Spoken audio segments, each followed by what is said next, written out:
Hey everybody, and welcome to the third lab. This week we're going to be adding the z-axis into your motion, which will be giving you access to 2.5D motion. Technically it's 3D motion, but as I'll explain a little bit later, because we're not going to be contouring with the z-axis, that is to say, using the z-axis while moving the x and y-axis, we're actually going to be calling it 2.5D, just because that's kind of the traditional nomenclature for it. In general, your goal of this lab is the same as the last lab. I'd like you to draw 3 shapes, which are provided at the bottom of the lab sheet. When you're drawing these shapes, I'd like you to lift the pen in between each and every shape in order to create all 3 shapes with a single code. This is going to be one of the most challenging pieces of code you've written so far, and be sure to subdivide it so that each of you are working on your own component of it. This makes sense for the smaller groups. If your group is larger, I recommend having people write the code simultaneously to make sure that you've got a little bit of redundancy. So, for context though, why are we having you write so much code early on? Why are we spending this time forcing you to experience code from a very low level and making sure that you have the chance to honestly use a machine that has a tendency to do terrible things? Well, the answer is that a lot of what you're doing is what we would consider prep work for actual machining. Now, as someone who does a fair amount of machining and honestly has his own machines, it's pretty common that people tend to think that a lot of the work that I do is done kind of all at once. And there's this really driven concept that I'll walk into a machine shop and I'll boot up a machine and I'll sit in front of it and I'll just make cool parts. That's not really true. While I can do that, and I have, that's very, very rare. And the reason for it is that it tends to be wasteful. It tends to be because I'm trying to do something quick and dirty and I don't want to have to think about it too much, like drilling a hole in a plate. If I want to make something complicated, I tend to have to spend a lot of time preparing what I'm going to be doing. It's mostly setup. If you guys have a parent or sibling or friend who does carpentry, there's a good chance you've probably heard the term measure twice, cut once. Well, that's great. In machining, we cut the same part virtually 300 times to make sure that it works perfectly, and then we load it into our system. It's not uncommon for a complicated mold base or a complex component that I'm working on to undergo hundreds of revisions of G-code before I'm happy with the outcome. In general, though, what you're working on today isn't going to be that complicated, but we wanted to get kind of a feel for the process. So what does a traditional flow look like? Well, the first thing that's going to end up happening is I'm probably going to hand my intern or the person who's working on the machine that day a setup sheet. I'm going to say, hey, here's how this material gets mounted into these vices. Here's how this vice is going to be set up. Here's the origin in this particular setup. Where is this stock going to be? How much left over should there be sticking out? I'll hand them tool setup sheets saying these are the cutters that we're going to be using. And of those cutters, here's how they're going to be aligned inside the tool holder. This seems like a lot of work, but it makes a big difference.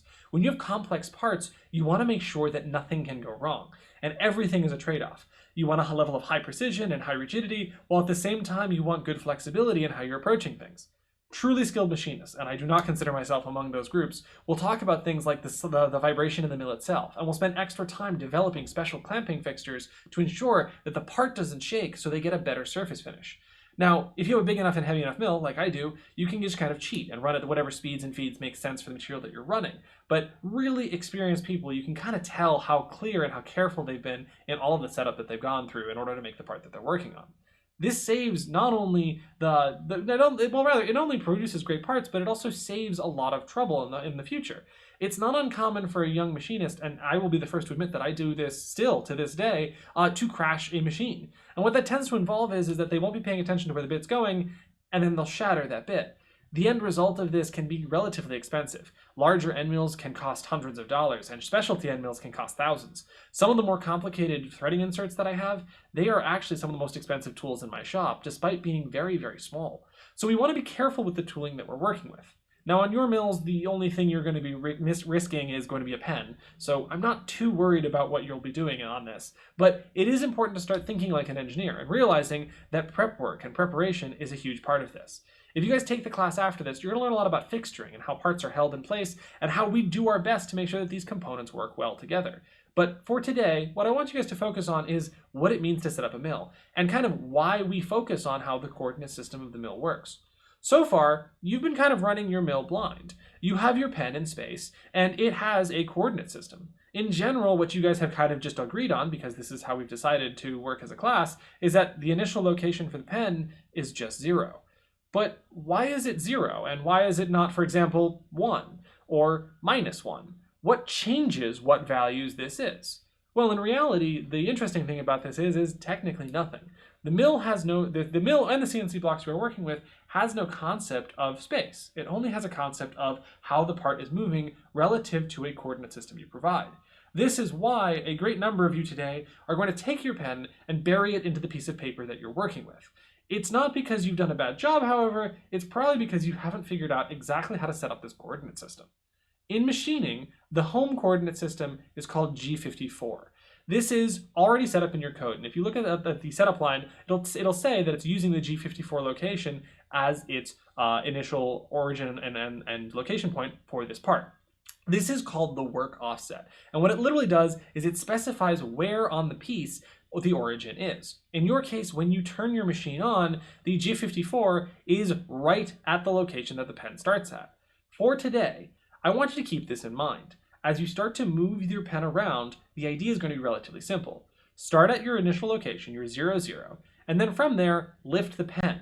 This could be in the positive or negative direction depending on how your machine is set up.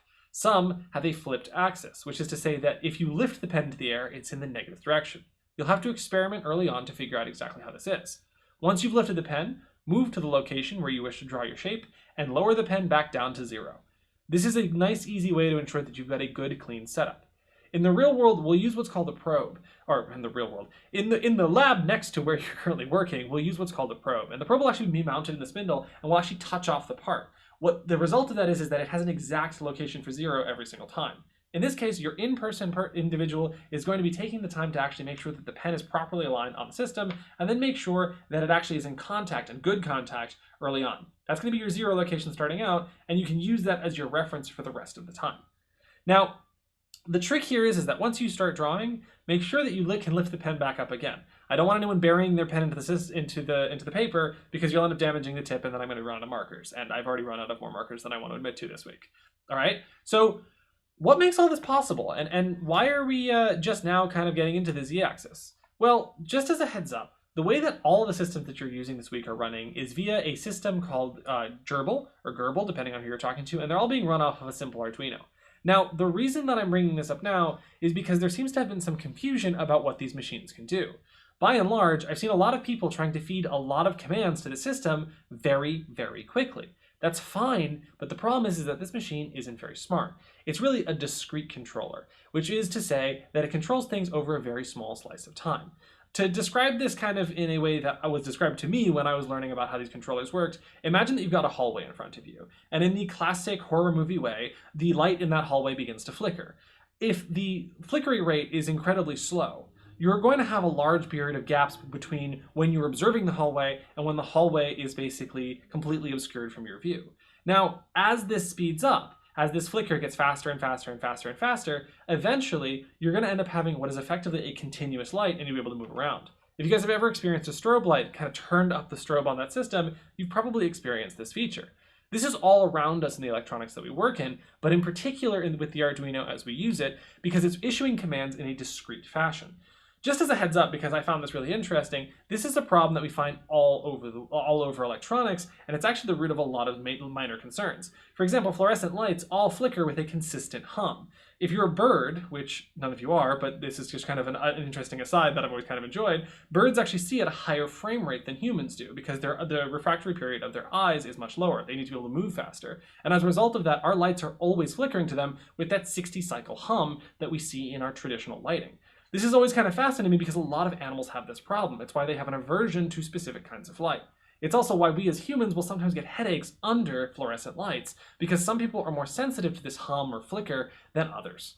So what does this mean for the controller? Well, this is where things get interesting. Because the controller is effectively moving in discrete steps, if you overload the controller, it doesn't understand what's happening. So what I recommend doing this week is making sure that you include a pause after every command that you give it. Normally a pause of 2 or 3 seconds is sufficient, but you really kind of want to wait until the controller is capable of moving the pen to its next location. This requires a little bit of math to understand how long it takes to get from one destination to the other, but you already have that on board. When you did your first lab, you calculated the feed rate for your system. For our systems, it's 12, because that's kind of the sweet spot that stops the vibration but also gives us a fair amount of torque.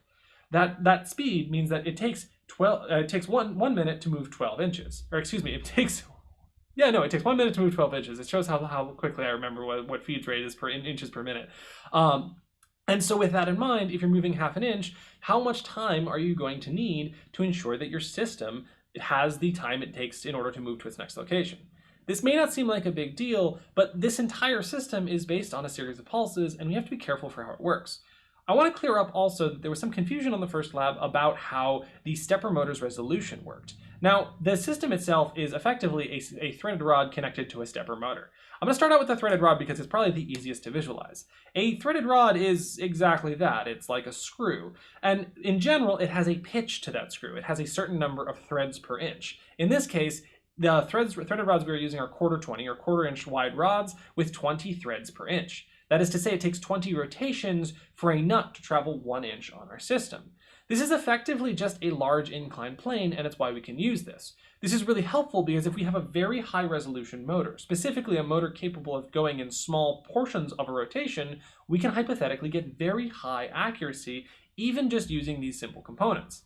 The workhorse behind the machines that you guys are using are just NEMA 17s. These are hobbyist motors. They're honestly very inexpensive, and we've imported them in huge bulk. The benefit of them, though, is that they are bipolar motors, which is to say that they have a series of coils inside of them that we use individually.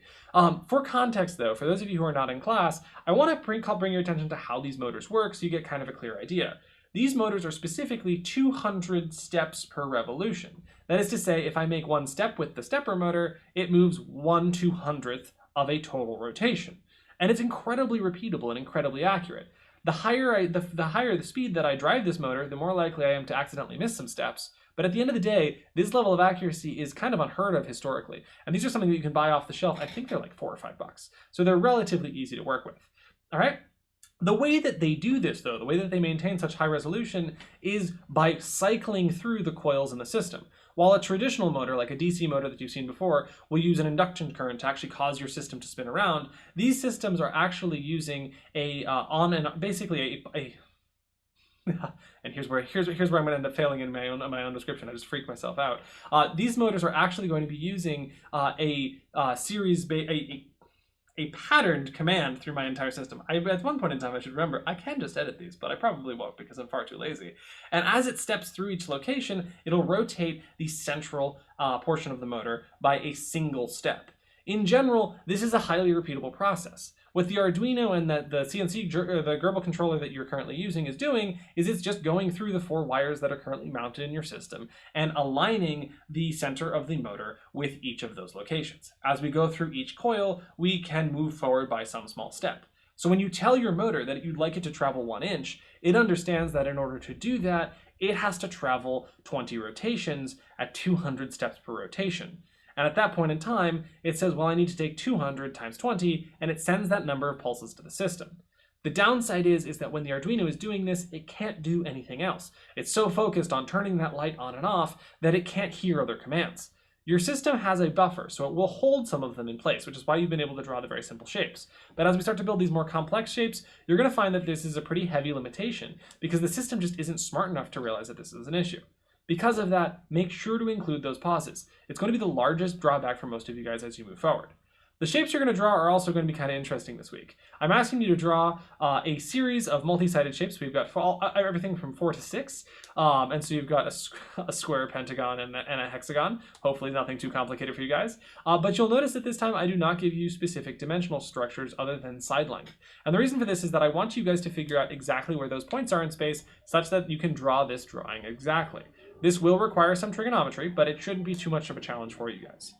As always, if you've got any questions for what's going on in this lab, or if I've missed something, feel free to flag me or Dr. K down. We'll be happy to help you out. Let me know if you have any questions, and I will be looking forward to working with you guys on this lab this week. All right, have a good one.